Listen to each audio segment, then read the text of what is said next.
My mom would be at all my sporting events. Let's say I was playing football, okay? My mother would be on the sidelines, and if the play on the field started going one way, my mother would run along like, Mark, get him, get him. I'd be like, oh my gosh.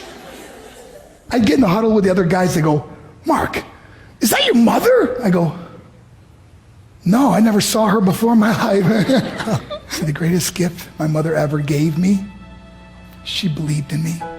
I have overdosed on drugs on 3 occasions where I should have been dead. But I believe I was kept here for a reason. You show me your friends, I will show you your future. How do I know this? I hung out with losers, and I became the biggest loser of them all because I gave up everything I dreamt about as a little boy because of who I chose to surround myself with. My friends would drive me home at 2, 3, 4 in the morning. We'd be drunk and high, laughing in the car.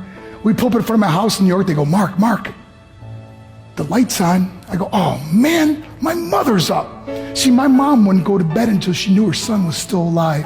I'd walk in, she'd say, hi, Mark, how was your night? I go, it was good, Mom, I'm just gonna go to bed. She goes, can I talk to you for a minute? I go, Mom, I'm tired, I'm just gonna go to bed. She goes, Mark, I haven't seen you all day and all night. Can I please talk to you? I said, man, just leave me alone. You bug me. I'd slam my bedroom door on the one person who believed in me. I was on a worldwide tour and we were wrestling overseas in Japan. After my wrestling match, I went upstairs in my hotel room and I fell asleep. There was a knock at my door at 3 o'clock in the morning. I got out of bed, I looked through the safety window and I could see it was a Japanese promoter. So I opened the door and he said, Mark, you need to call home. There's been an emergency. I went and got on the hotel room phone. I called back to the United States and said, hey, what's going on? They said, Mark, I don't know how to tell you this. I said, just tell me what happened. All of a sudden they started crying. They go, Mark, I can't tell you. I said, just say it. They said, Mark, your mother died. I just threw the phone down. I ran out of my hotel room. I took the elevator to the lobby, and when the doors opened up, I just ran out into the street. I mean, there was no cars, there was no people. It's 3 o'clock in the morning. And I walked down the middle of a street in Hiroshima, Japan, and I remember looking up and just saying, Mom, I am so sorry. I flew home for her funeral, and I was so nervous to walk up to her casket, so I just stood way in the back. And I kept looking from a distance. I kept thinking to myself, Mom, please wake up. Please get up. And then I finally got the nerve to walk up to her.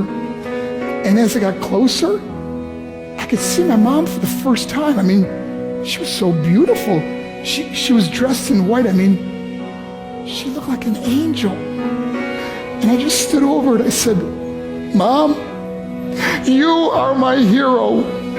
Everything I am, everything I hope to be was because of you. You loved me so much. You gave me a life. You're the only one that ever believed in me. How did I repay her? By getting drunk, by getting high, by getting stupid, by hanging out with losers? For what? All she ever wanted to do was talk to me.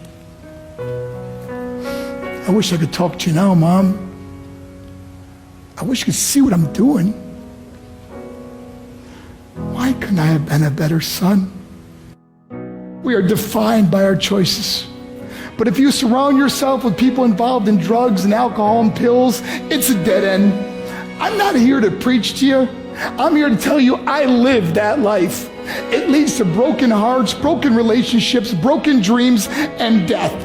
For what? To get high? If you have a mother or a father, when you go home, tell them how much you love them. See, my whole life was about being rich and famous. I had to be a millionaire. I had to win the race. I had to win the race at the expense of my marriage, my family, my friends. For what? To be all alone in the world? I learned what is truly important, and that is how precious this gift of life is, and our families, and how quickly it can be taken away. See, I no longer live in time. I live in moments. See, it's not what's in your pocket that matters. It's what's in your heart that truly matters. Love Love is just a word until somebody comes along and gives it meaning. You're the meaning.